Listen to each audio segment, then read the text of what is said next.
Hi, welcome to another exciting edition of Old People's Complaint Desk. I am your host, Wayn-Yo. How are you doing today? Good. Nice of you to join us. Thank you. Today's topic is going to be thoughts, right? How many of you have come home to see your dear spouse there and you read her, scowl on her face, slamming doors. Hey, honey, you in a bad mood? No, I'm not. What makes you think I'm in a bad mood? Something goes flying across the room. Yes. Honey's thinking. Honey encountered something frustrating. It ended up changing her mood, and now she's in a bad mood.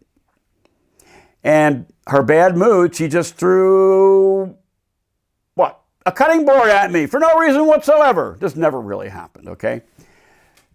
The cutting board hits me in the head and I get 2 stitches, consequences, right? Not good consequences. Then I'm going to sit there and say, God, honey, I got stitches, for Christ, Bad consequences. All started with a thought. Okay? We're 70 some odd years old. We don't have to sit there and think about thoughts very much, knowing that how thoughts paint our day. You ever get into your head over and over and over and over again on a certain topic, on a certain subject, and you get deeper and deeper and deeper into a lousy mood? You don't need to do that, right? Because you have, and so have I. And I can't say that I don't do that anymore. Every now and then, little things get too much for me and I get set back. But still, I've taken some time since I've retired to do some introspection, to examine my attitudes, the way I handle things, the words that I use, the actions that I use, and to change the outcomes of some stuff that might go on. Like in the past, I might have done the same thing over and over and over again, and I got the same reaction over and over again. And what does it mean? Yes, it means we're all crazy, because if you do the same thing over again with the same reaction and you expect something to change, you're crazy, because it ain't going to change, right? So I'm retired. I'm hanging around, sitting on the porch, having a cigarette. I smoke. Oops, and I have coffee, and I'm thinking, I do a little introspection, and you do a little introspection, and you either change your ways or you keep knocking your head against the wall, a brick wall, and it hurts. And what are you changing your ways in? You're changing the ways, in your ways, in the way you think. Because okay, great. Because thoughts are powerful, very powerful. I don't want to get into an unpleasant subject of the news, but we have people in the world who think things, those thoughts lead to actions, and then many people are hurt, right? It's pretty basic. We also have people who think, do actions, formulate an attitude, have a habit of thinking in that direction, and the next thing you know, we've got an electric car, a Tesla, an airplane, or a safe and sound, peaceful place to gather ourselves and our loved ones. Okay? So where I am and where you are now at 70 some odd years old, it's kind of like we got here. We know how we got here. Do we? We got us here. Everything that we have is because of the thoughts that we thought up until this point. The long-term thoughts, the little one here and there, the one that says, I'm in a bad mood, don't come near me, right? We built what we have now. And who knows what it is we built sometimes, right? Okay.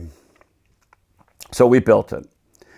Think of thoughts also as little vibrations that come out of your head, all right?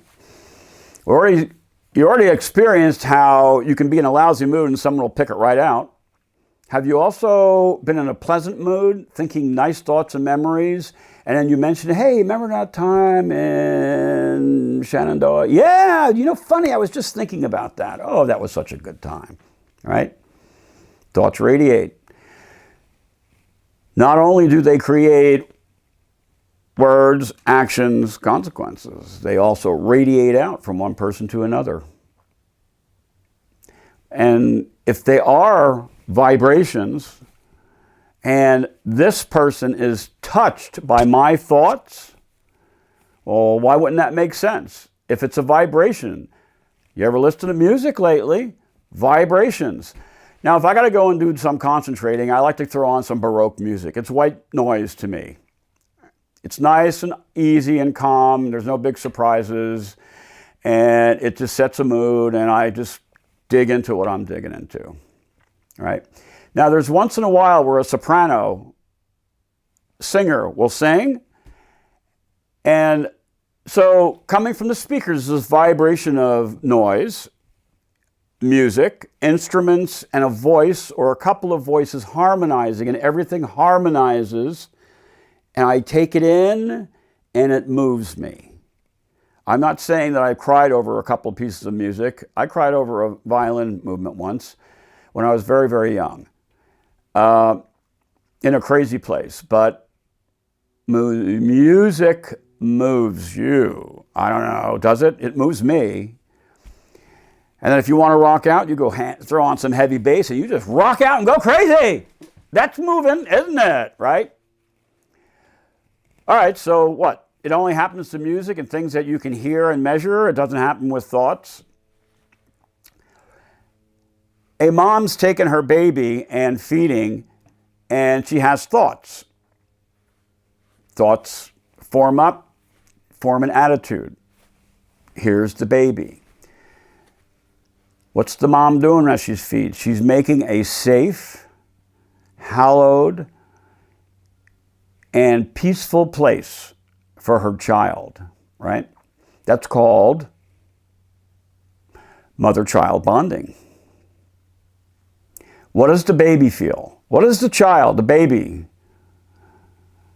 as she's feeding, what does she feel? Usually you can kind of tell. You need to burp them. They're happy. They're not happy. They're content, right? Not just because they're eating. Wow, I got me some milk or formula or some mom's milk, whatever they call it. No, it's because maybe you think something has to do with mom loving the child, thinking loving thoughts, and wanting to create a very safe and peaceful place for the child while it eats. While she eats, he or she. Do you think? Okay. So thoughts, let's just say for arguments, can move others. All right. Are my thoughts moving you? I don't know. We'll find out eventually, Just comment. Let me know what you're thinking. Continue this dialogue, all right? And meanwhile, I'll keep talking. Okay. Now, I know when I go off the wire and get into my own head, it usually starts with this little thing down here, and all of my attention goes to it, and I just start going this way, and it's like, ugh. 3 hours. I can sit there and work 3 hours on a chainsaw with headphones and a screen mask in front of me. And when you're making all that noise, cutting one cut after another as you cut logs for 5 cords of wood for the winter, it's like it's boring and you're stuck with your thoughts. Whatever comes out the loudest is what you're stuck with because you got this chainsaw and you have to make sure that you don't cut your foot off. So I know when I get this little nag over here, boom. No, honey, I'm not talking about you. Sorry. All right. So what you do from that point is you train yourself because that nag down there is coming out of your subconscious. Now, I'm not an expert on subconscious. I don't know nothing about it, right? I'm just giving you my own experiences and those of people who have shared theirs with me, right? That thought over this thing The first one that comes like that, boom, it's a part of my attitude, boom, it comes from how I think, boom, it's also a part of my subconscious because it's not even thought of. It just, boop, pops. So this little thing nags me and pop, my subconscious comes back and responds with, So if you want, you can train yourself to go, okay, it's there, it is a thing, I have to deal with it. Let me think about how I can deal with it without having to ruin my day. And then when I'm done, I'm going to go, yeah, I smile, I feel good. Hey, I took care of something. Hey, I didn't ruin my day. I feel good that I actually finished something, all right? That's what happens when your subconscious comes out and does the first thing that comes to mind. And that first thing that comes to mind carries you on for the rest of the day, and here you are, all right? So you want to have a nice thing that comes to mind. And it's not going to just happen all of a sudden. You're going to be retired or you're going to be old to the point to where you can't do anything. You may as well start thinking about the last the last 70 years that you lived, right? So you hopefully go into some introspection.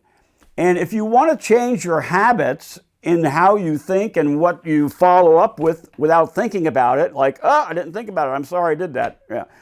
Well,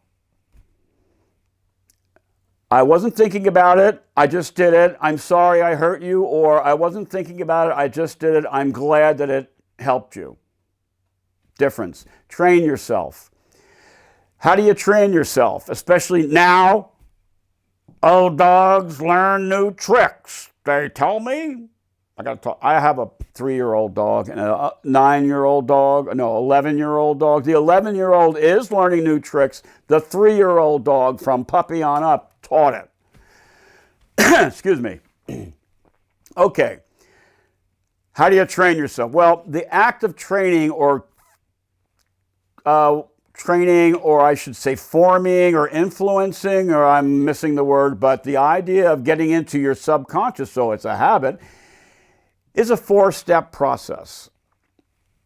And I'm going to tell you about sword fighting, fencing, and how this applies. How the 4th-step process applies to being able to parry, block a thrust, and counter with an attack. The first aspect of being able to get that way is known as unconscious incompetence. Right? Unconsciously, you don't know what to do and you don't even know it. I mean, basically, it's like you're so stupid at this point. Unconscious incompetency is like you're incompetent and you don't even know it. All right? Here, take this saber. You got your mask on, good. You got padding, okay. I'm going to attack you now in a drill 3 times, and you block me. Unconscious. Which direction do I hold the sword? Okay. Unconscious incompetence. You do some training. You get an idea of what's going on, and the next step is conscious incompetence. You don't know what to do. And you know you don't know what to do. I'm going to tell you how this applies to thinking in a second, right? So you'll learn. The 3rd step, conscious competence. You know the moves, you know the actions, you got the footwork, you know how to hold your foil correctly, you got the full uniform, and you practice. Attack, retreat, attack, over and over again, right? Over and over again. What's that over and over again do? And you're taking more classes, you're learning, you're reading, you're doing all these things. You're even getting in shape at the side on the gym so you can do this stuff. You can make it through an exercise or a workout without having to lose your breath. And for more on that, just go check out the activity video. Okay, right? So doing some training, that's conscious incompetence. That's good. Now, what does all that training do? It sets up a muscle reflex, muscle familiarity. I know how to go bloop, bloop, bloop, bloop, bloop.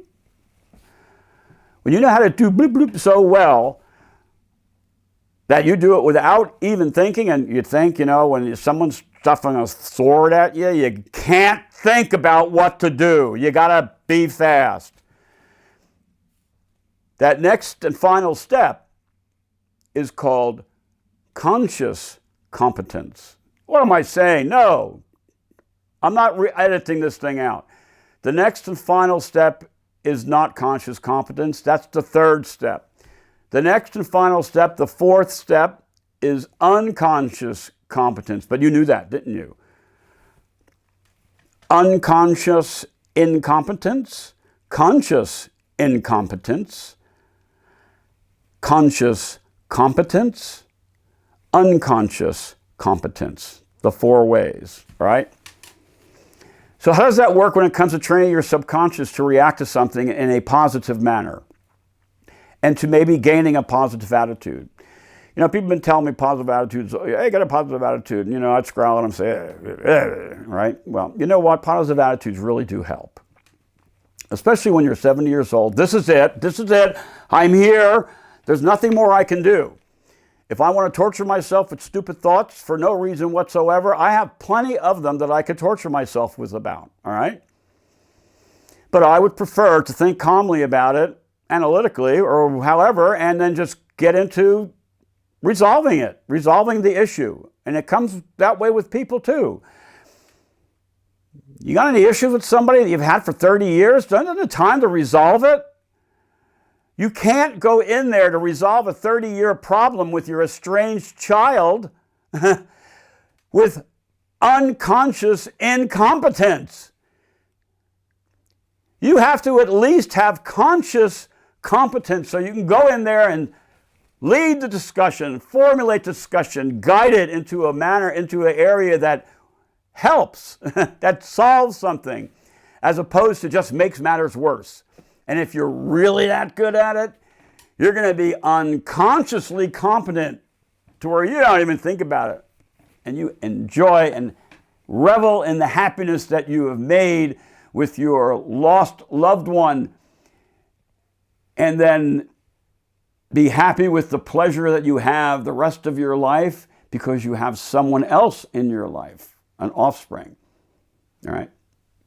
That does not reflect any of my experiences, by the way, but maybe it does a little bit, all right? But we know we've been there, and we know that's some of the stuff that happens, right?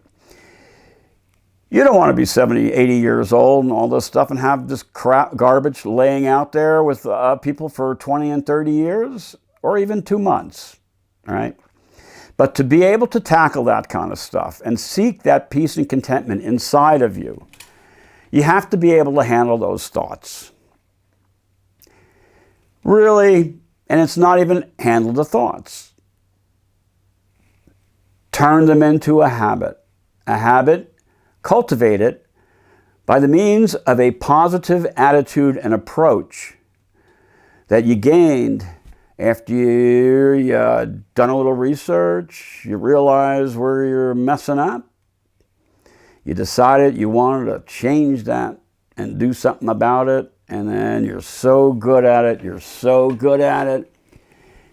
you can now run off and go bother your aunts and uncles and your cousins and all those other people who you have garbage with for the last 30 years. You're sick of it. Okay? Crazy, huh? All right. Now, this is my, fourth video that I'm going to upload. You know, lesson's over. I'm going to talk about videos, all right? I would love to be able to edit this thing, put noise and music and everything else, and make sure every little word, like you saw that little spot where I messed up number 3, topic number 3, all right? But I'm not going to. What you're going to see as the videos go out is you're going to see my improvement in how I am, all right? How I do this. Now, not only that, I'm going to try to reach out to grow this channel. And it just so happens that I have a daughter whose college I partially paid for, who used to be a marketing director. And that investment's going to pay off for me on YouTube, okay? So you're going to see that. If you're looking and watching now, or if you're somewhere down in a year or 2 years from now, and this thing is still up there, you look and you see the numbers as they pop out, or whatever, as the videos pop out, and you're going to see a progression as I get a little bit more comfortable in my space. I'll get different backgrounds. I'll go outside, put the barn behind me, the chicken coop, all that stuff. We'll walk around. I'll be able to get more comfortable and breathe freely and all that, whatever else it is, right? I'll get good at it. I might even get consciously competent at this stuff. I can't say that I will ever get unconsciously competent because I may just never make that. I mean, I maybe, you never know, right? Okay. So, in the process, as my hope is that this is some type of community that can talk about these kind of things and share with one another, comment. Let me know what you think, all right? Now, there's also another thing, that strict metrics, likes, subscriptions, they're real hot on subscriptions, shares. And if you're really interested and you want to know about when a new video is coming up, hit the bell for notify. Now, I'm going to try to produce at least 2 a week, and I'm going to release them at 1 minute after midnight on Fridays. All right, I'll schedule them for release then. So you can kind of figure you're going to get a ding on Saturday morning when you check your email. That is after my initial inventory. I'm going to probably put about 4 or 5 more of these on, and we'll see how that goes. You like what you're getting here? You like us talking about this? Let me know. You got something I may have missed and I could have thought of differently? Or if you want to reinforce what I'm saying and say, hey, yeah, please do. I'm not particularly scared of whatever comes out, and I'm probably going to do this anyway, no matter what, even if it's just for my own family viewing. But it would be nice to get a little help out there and to know if this is actually making any difference whatsoever, or if you're a little bit better because of it, better off, more peaceful. I am peaceful and I am content, and I'm telling you, I think it took 69 years to get there. Maybe 68 and a half. Maybe, you know what I mean? I mean, it's just 69 to 71. There's so much stuff happening. You find out so much stuff about your body, and you take note of where you are, and that's it, buddy. You're here. It would be nice to know that somebody is benefiting off of my experiences and observations, so that they can just be a little, or find a little peace in their lives. That's all. Okay? All right. So once again, time for me to bid you later on. And this is Wayn-Yo at the Old People's Complaint Desk saying, I'll see you later. Bye.